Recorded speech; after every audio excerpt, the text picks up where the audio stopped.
Assalamualaikum warahmatullahi wabarakatuh. Hai Sobat Podcast. Kembali lagi bersama saya Nur Auleningsi Pratiwi selaku MC dalam program Oase, obrolan asik seputar sekolah.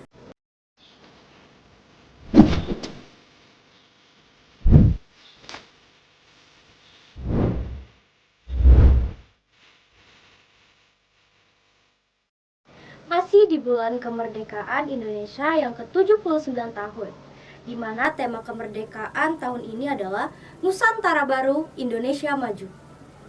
Bertepatan dengan tanggal 17 Agustus tahun 2024 yang lalu, kita telah menyaksikan atau ikut terlibat dalam upacara peringatan bendera merah putih.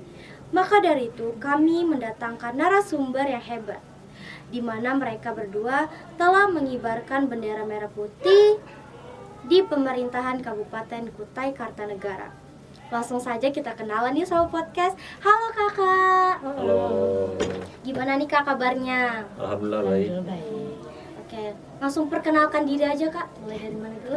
Mohon izin perkenalkan diri, nama saya Andira Dwi-Pansya dari kelas 11C, Sekolah SMA Negeri 1 Muara Jawa. Siap, izin perkenalkan diri. Nama saya Muhammad Reza dari SMA Negeri 1 Muara Jawa. Nah, selamat ya kakak-kakak telah berhasil buat bangga sekolah atas prestasinya sebagai pasukan pengibar bendera merah putih tingkat Kabupaten Kutai Kartanegara. Nah, nggak perlu berlama-lama, yuk kita langsung mulai obrolan aja. Nah, bagaimana sih kak perasaan kakak terpilih menjadi paskibra tingkat kabupaten? Perasaan saya saat terpilih di Paskibraka tingkat kabupaten itu senang dan bangga, dan juga tidak menyangka sih, karena dilihat dari peserta kemarin lumayan banyak ya yang mengikuti seleksi tersebut. Kalau saya sendiri ada satu kebanggaan dan sangat senang ketika saya melihat pantuhir saya dan nama saya ada di sana. So, otomatis saya berhasil menjadi menjadi siswa Paskibraka. Itu adalah satu kebanggaan tersendiri kan. Nah, tepat di tanggal 17 Agustus 2024 lalu, kakak berdua ini kan telah berhasil mengibarkan bendera merah putih di kantor Bupati Kabupaten Kukar. Nah, perlu berapa lama sih kak persiapan sebelum hari H tersebut? Dan apakah persiapannya itu sangat berat? Persiapan kita menuju hari H itu sekitar 37 hari. Ya, jadi persiapan kami berdua seorang paskibra itu di Kabupaten Kutai Kartanegara, persiapannya selama 37 hari di masa pusdiklat. Setelah itu kalau ditanya berat atau tidaknya, jawabannya pasti ada berat, ada tidaknya. Cuman hal-hal yang berat karena kita di sana bersama-sama dan karena rasa kebersamaan itu kita saling merangkul dan hal-hal yang berat itu menjadi ringan kak. Ya, Itu. jadinya seru ya jatuhnya ya. Ya. Oke. Nah kak, tadi kan kakak ada menyebutkan tentang masa pusdiklat. Nah, selama pusdiklat, hal apa saja sih yang kakak dapat selain latihan mengibarkan bendera? Oke, jadi untuk hal-hal yang didapat di sana bukan hanya tentang pengibaran bendera, bukan hanya masalah tentang LKBB, namun juga pada saat sesi malam kami anggota Paskibraka di Kutai Kartanegara itu dilajarkan masalah tentang wawasan kebangsaan, masalah narkoba, kenakalan remaja, masalah terorisme. Selain itu juga di sana kita diajarkan untuk disiplin akan waktu, disiplin akan menggunakan waktu agar waktu itu tidak terbuang sia-sia. Jadi bagaimana kita menggunakan waktu itu maksudnya dengan bisa waktu itu agar bisa lebih bermanfaat seperti itu kan. Kayak di sana itu boleh membawa handphone atau enggak? Oke. Kira? Jadi kita di sana itu tidak boleh menggunakan handphone. Jadi selama 37 hari kita berkegiatan tanpa memegang handphone ya. Jadi kebersamaannya itu kerasa banget kan? Iya. Karena Kerasa. pakai handphone. Oke, boleh diceritakan sedikit ini kak, apa hal yang menyenangkan dan hal yang tidak menyenangkan yang kakak lalui ketika masa pusdiklat? Untuk saya hal yang menyenangkan itu pada saat kita melakukan semuanya bersama. Jadi kayak biarpun kita sedang di tempat itu juga nggak kerasa Capeknya. nggak kerasa Iya. lelahnya gitu.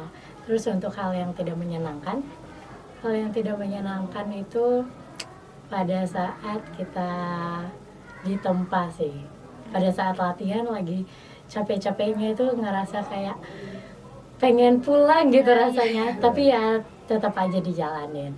Iya, dan juga pastinya kangen kan sama orang tua Iya. di rumah. Oke, selain terpilih menjadi anggota Paskibra tingkat kabupaten, Kak Reza juga terpilih menjadi Duta Lingkungan Hidup Nusantara. Wah, hebat banget kan Sobat Podcast. Selamat ya Kak. Nah, bisa diceritain gak Kak singkat bagaimana perjalanan Kakak terpilih menjadi duta tersebut? Oke, jadi perjalanan pertama saya itu untuk bisa menuju ke Duta Lingkungan Hidup Otoritas IKN. Saya saat itu diberikan tugas oleh kepala sekolah untuk bisa meneliti tentang pirolisis. Setelah itu didokumentasikan dan hasil video saya di sana dilombakan, dan kalau tidak salah dari 35 siswa yang berkompetisi di sana satu Kalimantan Timur, dan dipilih lagi finalisnya menjadi 12.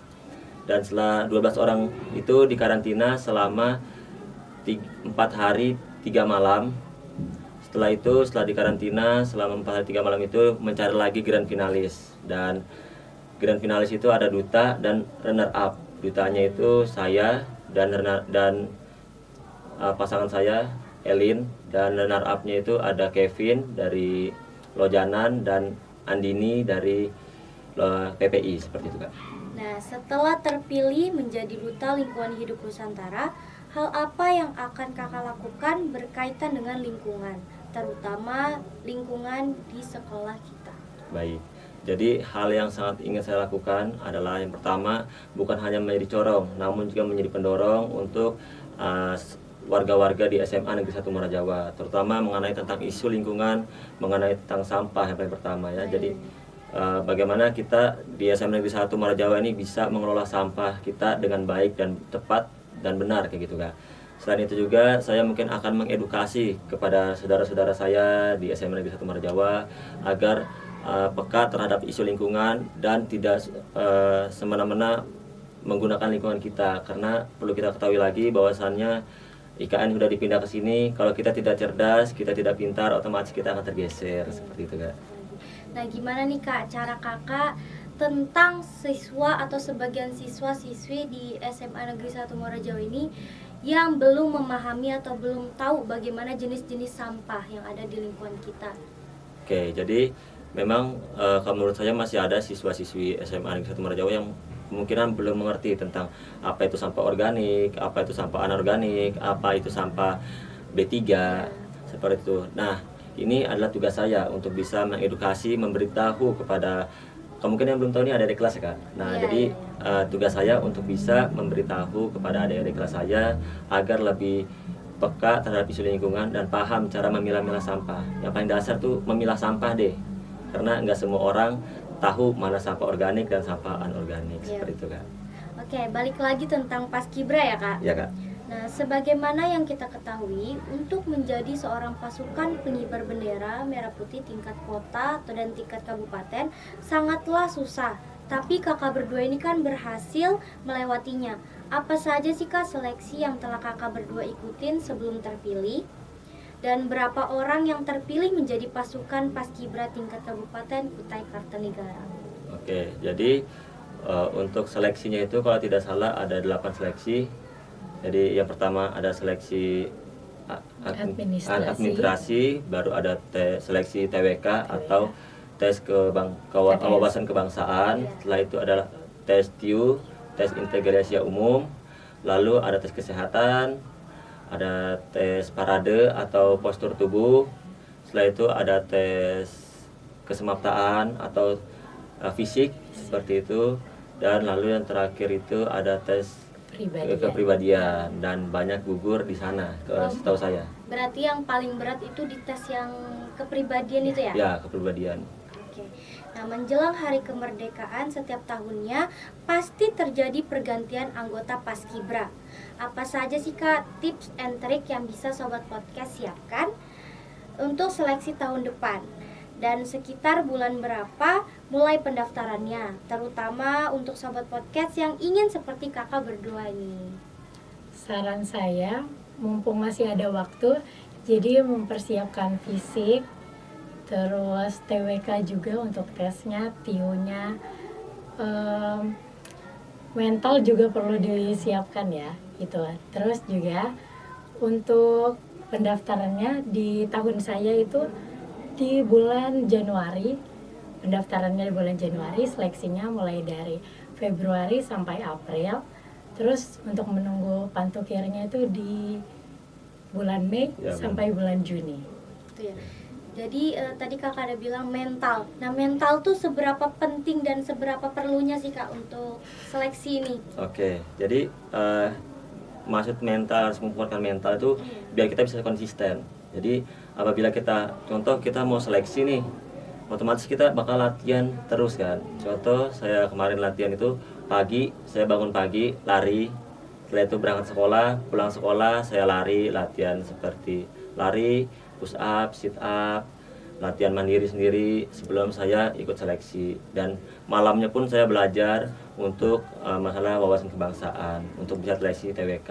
Jadi kalau misalnya mentalnya nggak kuat, atau mental tempe, pasti malas nih, nanti aja nih. Nanti kan juga bisa. Nah, kalau kayak gitu itu nanti yang membuat bukan tidak berhasil, cuman keberhasilan kita tuh makin sedikit gitu, peluang untuk bisa berhasil makin sedikit kayak gitu kan. Dan juga ketika sudah berhasil ya dan udah pengumuman misalnya nih dia udah lulus, terus dia merasa takut untuk ragu meninggalkan rumahnya, atau istilahnya sekarang anak muda itu homesick lah ya. Dia tuh gimana nih kak? Kan yang itu juga harus diperhatikan ya. Jadi nanti jangan pas udah lulus, udah di sana, terus minta pulang. Nah itu nggak boleh kan? Nah dari penampilan Kak Reza dan Kak Andira tadi menandakan berakhirnya obrolan kita pada hari ini. Terima kasih Kak Reza dan Kak Andira yang sudah bersedia hadir untuk tampil lah pokoknya di ruang podcast kita. Nah sebelum saya tutup, saya ada sebuah pantun nih untuk sobat podcast yang ada di rumah. Dengerin ya. Jangan lupa bilang cakep ya. Oke. Turut bergabung dalam pasukan, Cakep. lurus barisan, tetap diperiksa. Cakep. Tugas kita adalah melanjutkan cita-cita perjuangan bangsa. Saya Nur Aulianingsih Pratiwi pamit undur diri. Wassalamualaikum warahmatullahi wabarakatuh.